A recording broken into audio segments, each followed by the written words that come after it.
खण्डग्राह चन्द्र ग्रहण लाग्दा यी 4 राशि भएका व्यक्तिहरूलाई अति शुभ हुँदैछ भने 7 राशि भएका व्यक्तिहरू सावधान। सिंह राशि र पूर्व फाल्गुनी नक्षत्रमा जन्म भएका व्यक्तिहरूलाई अति कष्ट हुँदैछ। यी काम गर्दै नगर्नुहोला। आदरणीय आमा बुवा दाजुभाइ तथा दिदीबहिनीहरू, ओम नमः शिवाय। जय माता कालिका। फागुन 19 गते फागुन पूर्णिमाको दिन यो चन्द्रग्रहण जम्मा 59 मिनेटमा यो चन्द्रग्रहण सकिँदैछ भने यो चन्द्रग्रहणको सूतककाल कुन समयबाट आरम्भ हुँदैछ?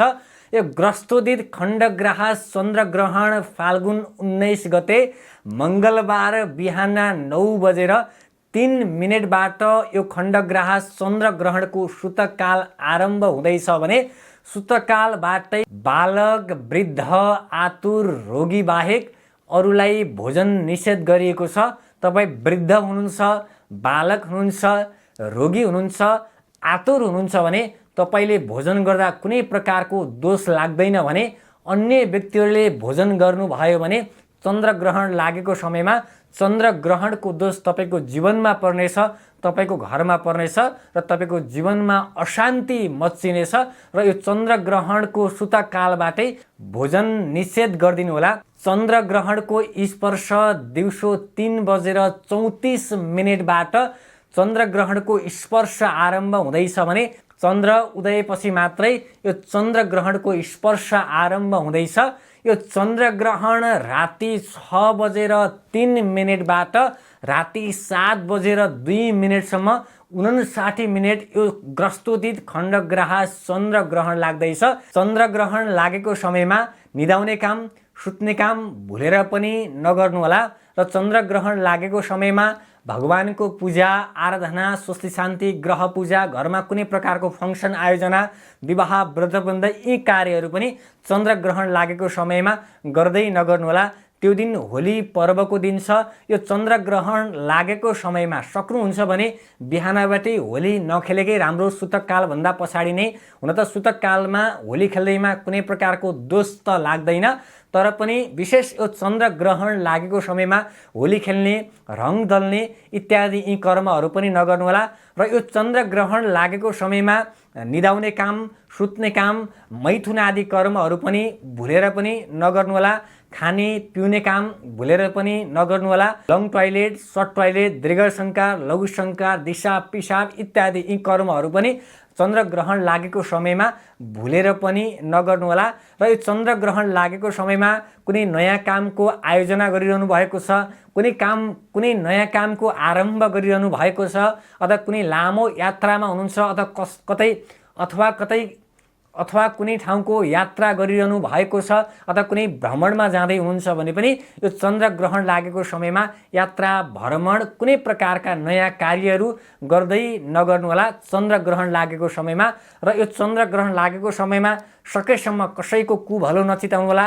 कसैप्रति नराम्रो भावहरू, कसैप्रति रिस, राग, द्वेषहरू नराख्नु होला। यो चन्द्रग्रहण लागेको समयमा कुनै पशु पक्षीको हत्या, हिंसा, माछा मासु, पेय पदार्थ, अल्कोहलिङ, ड्रिङ्किङ इत्यादि यी कर्महरू पनि भुलेर पनि नगर्नु होला। यो चन्द्रग्रहण लागेको समयमा यदि यी चिजको सेवन गर्नुहुन्छ, मैले भनेका चिजहरू गर्नुहुन्छ भने तपाईँको जीवनमा सधैँ अशान्ति मच्चिनेछ।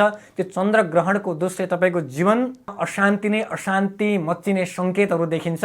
अब यो चन्द्रग्रहण लागेको समयमा के गर्ने भने चन्द्रग्रहण लागेको समयमा सकेसम्म तपाईँको घर नजिकै कुनै तीर्थ, नदी, बगरहरू छन् भने तपाईँ त्यहाँ जानुहोस्, अथवा कुनै मठ मन्दिरहरू छन् भने मठ मन्दिरमा जानुहोस्, कुनै धार्मिक स्थलमा जानुहोस् अथवा कुनै शक्ति भएको शक्तिपीठहरूमा जानुहोस्।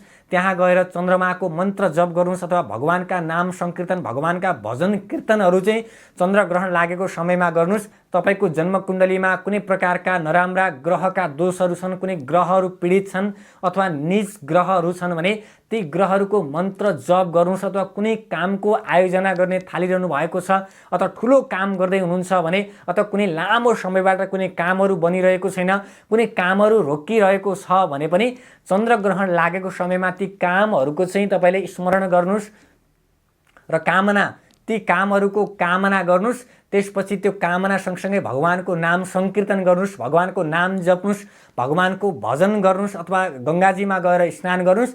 चन्द्रग्रहण लाग्नुभन्दा अगाडि पनि स्नान गर्नुहोस् र बिचमा पनि स्नान गर्नुहोस्। घरमै हुनुहुन्छ भने पनि स्नान नगरी भोजन नगर्नुहोला। स्नान गरेर मात्रै, नयाँ वस्त्र पहिरिएर मात्रै त्यो दिनको भोजनहरू तपाईँले ग्रहण गर्नुहोला र चन्द्रग्रहण लागेको समयमा भोजन पकाउने, भोजन बनाउने काम पनि नगर्नुहोला।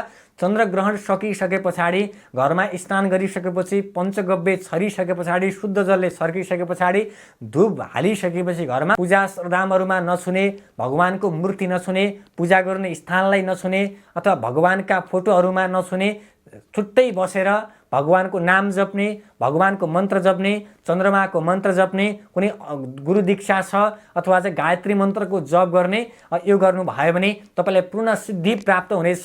कुनै कामहरू अड्किरहेका छन्, कुनै कामहरू बनिरहेका छैनन् भने पनि यो चन्द्रग्रहण लागेको समयमा तपाईँले त्यो कामको कामना गरेर भगवानको नाम संकीर्तन गर्नुभयो भने तपाईँलाई पूर्ण सिद्धि प्राप्त हुनेछ भनेर शास्त्रहरूमा बताइएको छ। यो चन्द्रग्रहण लाग्दा कुन कुन राशि भएका व्यक्तिहरूलाई शुभ हुँदैछ, कुन कुन राशि भएका व्यक्तिहरूलाई अशुभ हुँदैछ। ग्रस्तोदित खण्डग्राह चन्द्रग्रहण लागेको समयमा यी 4 राशि भएका व्यक्तिहरूलाई अति शुभ रहेको छ। ती 4 राशि भएका व्यक्तिहरू यस प्रकार छन्।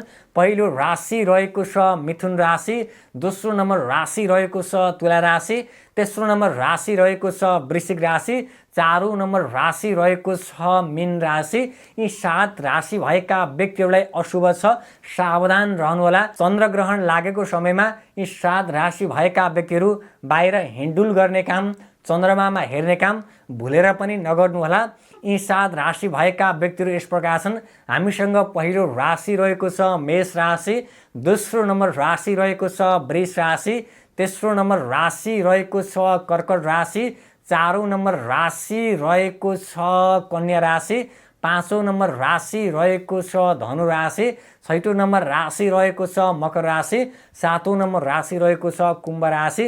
यी 7 राशि भएका व्यक्तिहरू सावधान रहनुहोला भने सिंह राशि भएका व्यक्तिहरू अत्यन्त सावधान रहनुहोला। सिंह राशि भएका व्यक्तिहरूले त्यो दिन अनिवार्य रूपमा पहिला पनि स्नान गर्नुहोला, बिचमा पनि स्नान गर्नुहोला र अन्तिममा गएर पनि स्नान अनिवार्य रूपमा गर्नुहोला। भने पूर्व फाल्गुनी नक्षत्रमा तपाईँको जन्म भएको छ भने पनि तपाईँले अति घातक योग पर्नेछ। नराम्रा कार्यहरू त्यो समयमा नगर्नुहोला। त्यो दिन चन्द्रमाको मन्त्र पूर्व फाल्गुनी नक्षत्रमा जन्म भएका व्यक्तिले गर्नुहोला र सिंह राशि भएका व्यक्तिहरूले भगवानको नाम संकीर्तन, गायत्री मन्त्रको जप, गुरु दीक्षा मन्त्र अथवा कुनै पनि भगवानको नाम संकीर्तन गरेर त्यो 59 मिनेट ग्रस्तोदित खण्डग्राह चन्द्रग्रहण लाग्दा 12 राशि भएका व्यक्तिहरूलाई कस्तो कस्तो फल प्राप्त हुँदैछ। यस राशि भएका व्यक्तिहरूलाई अत्यन्त चिन्ता बढ्नेछ। वृष राशि भएका व्यक्तिहरूलाई व्यथा रोग लाग्नेछ। मिथुन राशि भएका व्यक्तिहरूलाई श्री प्राप्ति हुनेछ। कर्कट राशि भएका व्यक्तिहरूको क्षति हुनेछ। सिंह राशि भएका व्यक्तिहरूलाई घात हुनेछ। कन्या राशि भएका व्यक्तिहरूको व्यय हुनेछ। तुला राशि भएका व्यक्तिहरूलाई लाभ हुनेछ। वृश्चिक राशि भएका व्यक्तिहरूलाई सुख प्राप्ति हुनेछ। धनु राशि भएका व्यक्तिहरूलाई मान नाश हुनेछ। मकर राशि भएका व्यक्तिहरूलाई कष्टम हुनेछ। कुम्भ राशि भएका व्यक्तिहरूलाई स्त्री पीडा हुनेछ। मीन राशि भएका व्यक्तिहरूलाई सक्षम सुख प्राप्ति हुने। आदरणीय श्रद्धालु आमा बुवा दाजुभाइ तथा दिदीबहिनीहरू, चन्द्रग्रहणको बारेमा सम्पूर्ण जानकारी मैले यो भिडियोमा प्रस्तुत गरिसकेको छु। अथवा कुनै जिज्ञासा र कुनै प्रतिक्रिया छन् भने कमेन्ट बक्समा आफ्ना जिज्ञासा र प्रतिक्रिया राख्नुहोला। हाम्रो यो भिडियोलाई धेरैभन्दा धेरै सेयर गर्नुहोला। यो भिडियोलाई धेरैभन्दा धेरै सेयर गर्नुहोला। हाम्रो सामाजिक सञ्जालमा नयाँ हुनुहुन्छ भने सामाजिक सञ्जाललाई फलो सँगसँगै सब्सक्राइब पनि गर्नुहोला। भिडियोलाई धेरैभन्दा धेरै सेयर गरी आम जनमानसमा यो भिडियोलाई पठाइदिनु होला। ओम नमः शिवाय। जय माता कालिका।